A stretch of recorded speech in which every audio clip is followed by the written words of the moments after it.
ceux qui ont le don de prophétie ne peuvent pas être appelés prophètes. Ils exercent le don de prophétie. Mais celui qui prophétise, mais au-delà de ça, qui a la révélation de Christ, est un prophète. C'est la différence aujourd'hui. Voilà pourquoi vous n'allez pas voir même les frères qui prophétisaient dans la Nouvelle Alliance, Paul qui les appelait prophètes. Ça n'existe pas.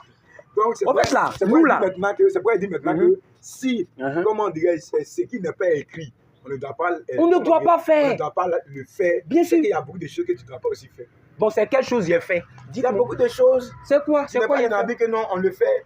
Mais au fait, là, vous ne me comprenez pas. Hein. Ce que vous dites là, c'est différent d'être prophète ou prophète. Ça, ce sont des, c'est-à-dire ça, ce sont des ministères, ce sont des choses qu'on établit.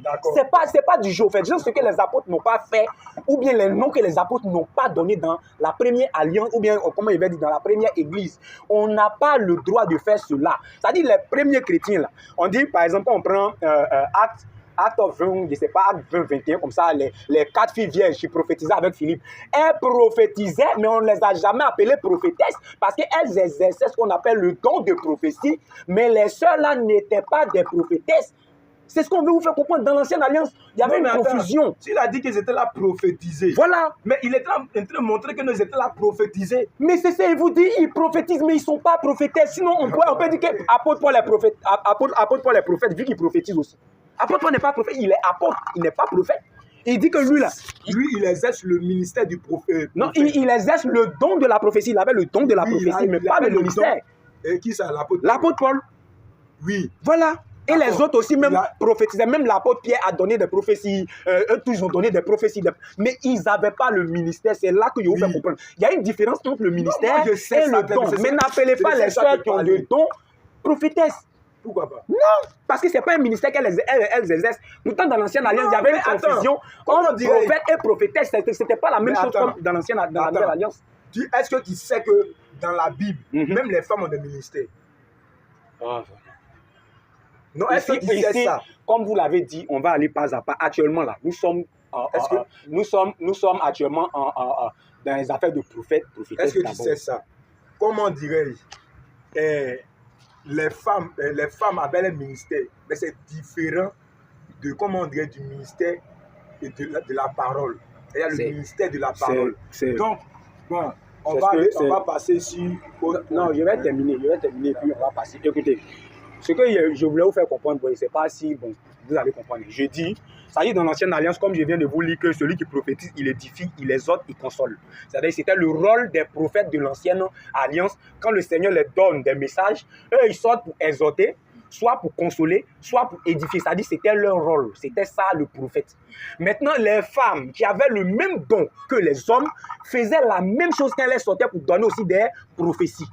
Est-ce que vous comprenez? Donc là-bas, il n'y avait pas de différence. Eux, ils recevaient des messages, eux, ils transmettaient ces messages. C'était comme ça dans l'Ancienne Alliance. Voilà qu'on disait prophète, prophétesse. Mais quand on rentre dans la Nouvelle Alliance, on se rend compte qu'un prophète, ce n'est pas celui qui prophétise seulement, mais c'est celui qui a le mystère de Christ. Donc là, il y a une différence entre un prophète et celui qui a le don de prophétie, vu que l'apôtre Paul... Je le sais. Voilà, donc quand vous appelez les sœurs prophétesses, c'est ce qui moi me dérange parce que dans la Nouvelle Alliance, on ne parle pas de cela. C'est ce que moi je vous fais comprendre, ce n'est pas écrit. Maintenant, moi, je te dis que, puisque cela n'est pas écrit... Est-ce que vous savez que quand vous faites ça, vous partez au-delà des Écritures? Vous partez au-delà. Ce n'est pas au-delà, c'est toi qui comprends mal les Écritures. Je ne comprends pas mal. Ce qui n'est pas écrit là, vous dites ça pourquoi? Vous établissez les sœurs là. On va passer à autre point. On va passer à autre point. Vraiment, que le Seigneur vous fasse comprendre, hein, parce que c'est pas facile. Hein. Le Seigneur doit te faire comprendre, parce que... En fait, ce que vous ne comprenez pas là, ça là même, selon les hommes, si on va par exemple à la justice, ou bien on va même pour trancher l'affaire, ils vont vous demander ce que vous faites là, vu que vous êtes chrétien, vu qu'on est dans la Nouvelle Alliance aujourd'hui. La Nouvelle Alliance commence à partir de là où le Saint-Esprit est descendu dans les apôtres jusqu'à aujourd'hui. La question qu'ils vont vous poser là, quand vous prenez la Nouvelle Alliance là, il est écrit ou prophétesse, ça n'existe pas. On tranche direct au fait. C'est là maintenant que la parole déclare que il n'est pas en parabole. C'est pas fait de parabole, serviteur. Là, à la partie, on ne parle pas de parabole. Oh Seigneur, on ne parle pas de parabole ici. Passons à autre chose. Ok. Prochaine chose, vous établissez des chantres. Il y a des gens qui sont chantres. C'est écrit où dans la Nouvelle Alliance qu'on doit établir des chantres, ça n'existe pas. Voici un autre point encore. Ça dit, il y a tellement de points, si on veut citer, on ne va pas quitter ici. Il y a trop de points même que vous faites à Jésus revient, mais qui n'est pas conforme à ce que les premiers chrétiens ont fait. Si je vous montre, il y a près de 4 à 5 passages qui montrent qu'on s'est réunis en assemblée, comment est-ce qu'on doit louer le Seigneur, c'est écrit. Mais ça n'a rien à voir avec ce que vous faites. Je vais prendre les versets là. Je vais prendre ces versets-là. Là, peut-être vous allez me dire encore, ah non, c'est une histoire de révélation. 1 Corinthiens 14, verset 26. 1 Corinthiens 14, verset 6. Voilà. Voilà ce que l'apôtre Paul dit à tous les chrétiens aujourd'hui. Que faire donc, frères? Il nous pose la question. Lorsque vous vous assemblez, les uns ou les autres parmi vous ont-ils un cantique? Les uns ou les autres parmi vous ont-ils un cantique, une instruction, une révélation, une langue, une interprétation, que tout se fasse pour l'édification? Aujourd'hui, là, dans la Nouvelle Alliance, selon les Écritures, l'apôtre Paul nous montre qu'il n'y a pas un groupe dédié qu'on appelle chantre, ça n'existe pas. Mais nous tous, nous avons l'obligation, sinon le devoir, de lever la voix quand nous nous rassemblons pour louer le Seigneur. On ne doit plus établir des sœurs chantent ou bien des frères chantent pour chanter comme si nous étions encore dans la loi, comme si nous étions encore dans l'Ancienne Alliance. Dans l'Ancienne Alliance, il y avait 12 tribus. Il y avait la tribu des Lévites que le Seigneur a sélectionnée qui devait louer. Maintenant, les autres, là, eux, ils devaient simplement se charger de répondre. C'était fini. Mais dans la Nouvelle Alliance, on se rend compte que selon Apocalypse chapitre 1, verset 6 et Apocalypse 5, verset 9 à 10, nous tous, aujourd'hui, qui croyons en Jésus-Christ, nous sommes sacrificateurs, nous sommes Lévites. Par conséquent, comment étant lévite, il y a d'autres groupes qui chantent et il y a d'autres qui sont... Non, ça n'a pas de sens. Voilà pourquoi vous ne verrez nulle part les apôtres qui ont parlé de chants, ni qui ont établi des chants, mais voilà ce qu'ils ont dit quand nous nous assemblons. Maintenant, moi, je suis étonné de voir Jésus revient, qu'il y a des groupes de chantres, comme si on était aux catholiques, comme si on était encore au CMA, ces gens-là qui ne suivent pas la doctrine. C'est incroyable. Moi, je suis étonné. Parce que c'est même pas ce seul verset, après les 5 versets, comme je vous ai dit. Je vais prendre un autre verset. Hébreux 3, Hébreux 13, verset 15. Il y a trop de versets. Voilà, quand nous voyons tout ça là, nous nous posons des questions. Nous nous posons des questions. Voilà, par lui, c'est-à-dire par le Saint-Esprit, offrons sans cesse à Dieu un sacrifice de louange. Les louanges aujourd'hui sont nos sacrifices à Dieu. On ne peut pas dire à un groupe que vous êtes chanteur, nous on se charge de répondre. Non. Quand nous nous assemblons, si moi il y a un cantique, je lève ma voix, tout le monde nous répond. Quand je finis, une autre frère lève sa voix, tout le monde nous répond. Un autre frère ainsi de suite parce que c'est un sacrifice. Vu que nous sommes lévites, nous avons le droit de présenter des sacrifices de louange au Seigneur. C'est ça la nouvelle alliance. Quand on dit de répondre, voilà. À un chant, qu'est-ce que tu as dit de faire comme ça? Hey, non. Non, il faut non, oui. Si je réponds à un chant, je suis en train de chanter, n'est-ce pas? D'accord, ça arrive. C'est pourquoi il dit tout à l'heure que la manière qu'on comprend les Écritures, Seigneur. Si, comme tu le dis, Colossiens 3, donne-moi une écriture dans la Bible, dans la loi, où le Seigneur a aboli cela. Je ne suis pas en train de parler d'aboli. Je vous ai dit, quand le Seigneur est venu là, pourquoi on ne doit plus pratiquer la loi sacrificielle? La loi sacrificielle, on ne doit plus la pratiquer parce qu'on n'est plus sous l'ancienne alliance, sur la grâce. Non, il est bien. C'est ça? Non, je veux dire. C'est pas parce qu'on n'est plus sur l'alliance. On comprend mal des choses. C'est pas parce qu'on n'est plus sur l'alliance. Donc vous êtes encore sous la loi. Vous êtes encore sous l'ancienne alliance. C'est ce que vous voulez dire? C'est pas, comment dirais-je? On n'est plus sous la loi. Comment dire? C'est pas parce que... Ok, donc donnez-moi pourquoi on ne doit plus pratiquer la loi. Mais pourquoi? Comment dirais-je? Ce n'est pas parce qu'on n'est plus sur la loi, mais c'est parce que celui-là t'était sacrifié autrefois. Tu étais remplacé à des moutons, à des taureaux, à des béliers. C'était Christ lui-même.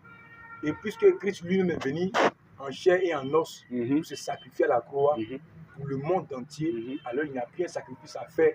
Alors on ne doit plus sacrifier les moutons et des bœufs. Et voilà pourquoi la loi sacrificielle a été abolie. Oui, c'est ce qu'il a dit. Maintenant, c'est vous qui dites non. Maintenant, est-ce que les autres choses qui sont écrites dans la loi, est-ce que cela a été aboli?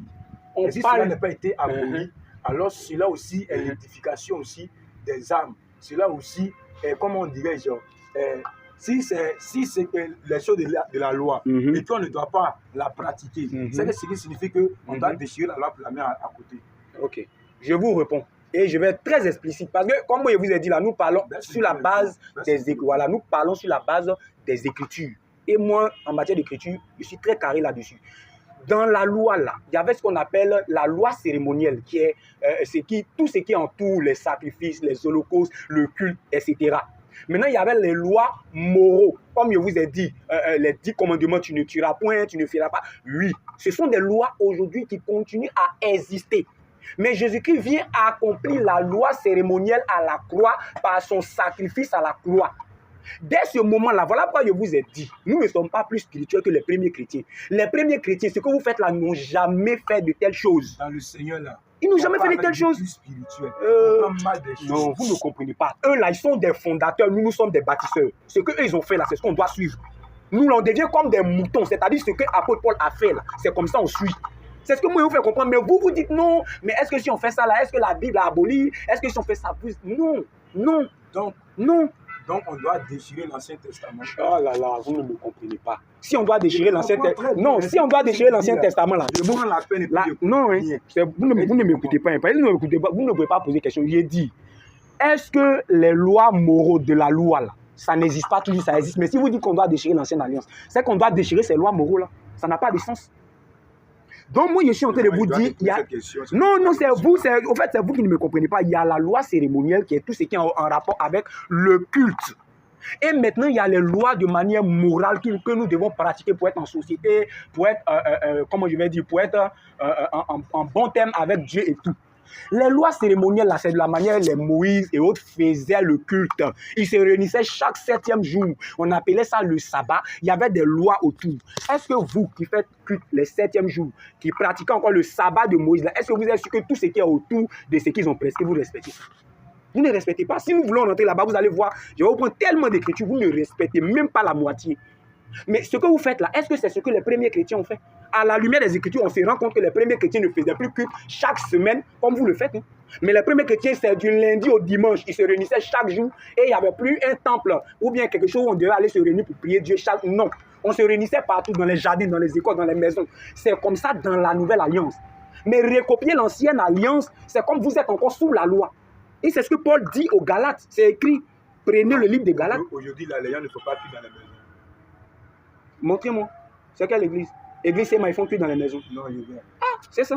Dans le réveil, toi, tu n'as jamais vu dans le réveil les gens font plus dans les maisons. Vous ne me comprenez pas. Hein. C'est la manière dont vous pratiquez le culte que je dénonce. Vous faites ça chaque 7e jour, c'est écrit. La manière que nous... Oui, vous pratiquez le culte. Maintenant, donc, toi maintenant, comment dirais-je? Tu pries en quel moment? Vous priez? On prie en tout lieu, en tout temps, parce que c'est ce que la Bible nous demande aujourd'hui. On ne peut plus faire les choses comme de la manière dont Moïse le faisait. Donc aujourd'hui, pendant que tu as appelé là, vous êtes en train de faire le culte? Pas forcément. Aujourd'hui, là, moi, je vous dis, écoutez-moi très bien. Non, il y a plus... Non, je vais vous répondre. Quand vous posez une question, vous voulez que je réponde de manière littérale. Non. Pourquoi vous voulez que je réponde de manière littérale? Il faut que quand je donne la réponse, vous puissiez comprendre pourquoi vous m'avez posé la question. Je dis, aujourd'hui, nous sommes censés imiter les premiers chrétiens. Et quand nous rentrons dans les Écritures, nous nous rendons compte que les premiers chrétiens ne faisaient pas que chaque 7e jour comme vous le faites, mais les premiers chrétiens se réunissaient du lundi au dimanche. Maintenant, en fonction de leur travail et tout, il peut y avoir des moments libres. Ah, mes frères, aujourd'hui, nous allons faire le culte. Voilà, nous allons faire le culte. Bon, aujourd'hui, à mercredi, nous allons faire le culte. Mais il n'y a plus, comment je vais dire, d'heures, il n'y a plus de jours, comme si nous étions encore sous la loi de Moïse. Et si on veut rentrer dans ça, vous allez voir qu'il y a beaucoup de choses que vous faites, mais que les premiers chrétiens n'ont pas fait. La Pâque que vous célébrez, la Pentecôte, plein de choses que vous faites encore, mais vous ne verrez nulle part. Je mets ma main là à couper. Un apôtre qui a fait ça dans la Bible, ça n'existe pas aujourd'hui. Dis-moi, ils t'ont circoncis? On parle de circoncis, ça veut dire quoi? Non. Voilà, c'est ce que moi je veux vous dire.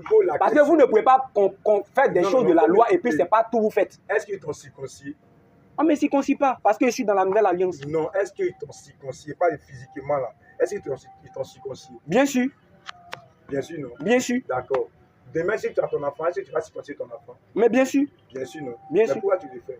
L'apôtre Paul m'a dit que la circoncision n'a plus de valeur, que tu le fasses ou non, ça n'a plus de valeur dans la Nouvelle Alliance. Et il peut te donner ce passage. D'accord. Donc, de même aussi, il y a des choses que tu le fais, que tu ne le fais pas, que ce soit le nom de l'Église. Ça n'enlève rien. Ça n'enlève rien, gloire à Dieu. Maintenant, est-ce que vous pouvez dire que vous êtes conforme aux Écritures? Pourquoi on n'est pas conforme aux Écritures? Vous êtes conforme. Donc, ce que les premiers chrétiens n'ont pas fait, vous le faites. Et vous dites que vous êtes conforme parce que vous m'avez posé question sur la circoncision. Et je vous ai dit aujourd'hui parce que l'apôtre Paul traite du côté de la circoncision parce qu'il y avait des juifs qui venaient obliger les frères chrétiens à se circoncire. Est-ce que vous comprenez? Donc, il est en train de faire comprendre que la circoncision de la manière était pratiquée dans l'ancienne alliance, comme aujourd'hui, les lois cérémonielles là, on ne doit plus être dedans parce que nous sommes sous la nouvelle alliance.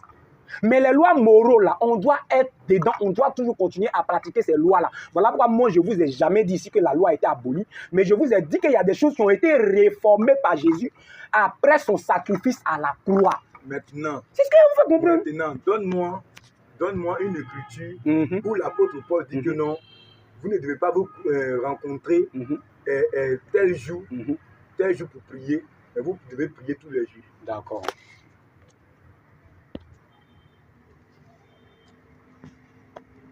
À vous prendre les Écritures où les premiers chrétiens se réunissaient tous les jours. Non, il dit donne-moi une écriture qui dit que, comment dire, ne vous réunissez pas. En fait, c'est pas une affaire d'écriture. Nous, là, nous sommes conformes aux Écritures parce que nous sommes chrétiens. L'esprit que les premiers chrétiens ont reçu, c'est ce même esprit que nous avons reçu. Nous sommes obligés d'être conformes aux Écritures. Ce que les premiers chrétiens n'ont pas fait, nous, là, on n'est rien pour faire. On n'est rien pour faire. Donc, ne me demandez pas de vous donner un passage où l'apôtre Paul ne vous demandez pas de vous réunir. Bon, ok, 7e jour que vous vous réunissez, là, ça se faisait ou ça se faisait dans la loi, non? Est-ce que ça se fait dans la grâce? Je te dis, donne-moi. Non, mais dans la grâce, ça ne se fait pas. C'est ce que je vous informe. Si tu n'as pas le verset, tu me dis que je n'ai pas. Non, mais ce que vous demandez là, ça n'a pas de sens. Non, moi, je vous dis, si vous dites que vous êtes chrétien, vous êtes censé vous conformer à ce que les premiers chrétiens ont fait. Pourquoi ça n'a pas de sens? Ça n'a pas de sens. Parce que les premiers chrétiens n'ont pas fait ce que vous faites là. Ils ne se réunissaient pas chaque 7e jour comme vous le faites, comme si vous étiez encore sous la loi. Mais eux, maintenant, les Écritures disent qu'ils se réunissaient chaque jour. Chaque jour. Et ils priaient. Oui. Maintenant, comment dirais-je, dans cette semaine-là, combien de fois vous êtes réunis pour prier? C'est pas ma question. La question que je vous ai posée, pourquoi vous vous réunissez chaque 7e jour? C'est ça, parce que vous n'êtes pas conforme. Je t'ai posé. Même, il y a vous dire. Non, attendez. Non, vous ne me comprenez pas. Non, je vous ai posé question, c'est vous qui ne m'avez pas répondu. C'est vous qui ne m'avez pas répondu et qui vous me reposez une autre question. Moi, je vous ai posé question, vous n'avez pas répondu et vous me posez question. Ça, moi, je vous ai reposé question. Ah, vraiment. Non, on est en train de discuter. Hein. On est en train de discuter. On n'est pas en train de... C'est pas par là. Voilà. On est en train de discuter. Un chrétien, c'est pas ça. Voilà. Donc là... Les choses de Dieu, là, c'est d'une manière simple. C'est les chrétiens d'aujourd'hui qui compliquent les choses. C'est les chrétiens d'aujourd'hui qui compliquent les choses. Ce qui est écrit, c'est ce qu'on doit suivre. Ça s'arrête là. Mais on veut toujours compliquer en allant prendre les choses de la loi, alors qu'on voit très bien que dans la Nouvelle Alliance, les premiers chrétiens n'ont jamais fait ça. Donc, c'est que la loi, on doit la déchirer. Oh là là. Donc, quand je parle de loi cérémonielle et de loi moraux, là, vous ne me comprenez pas. Si tu dis que... Non, mais quand vous dites on doit déchirer la loi, c'est pour déchirer moraux et cérémoniel, ça n'a pas de sens. Je ne suis pas en train de faire la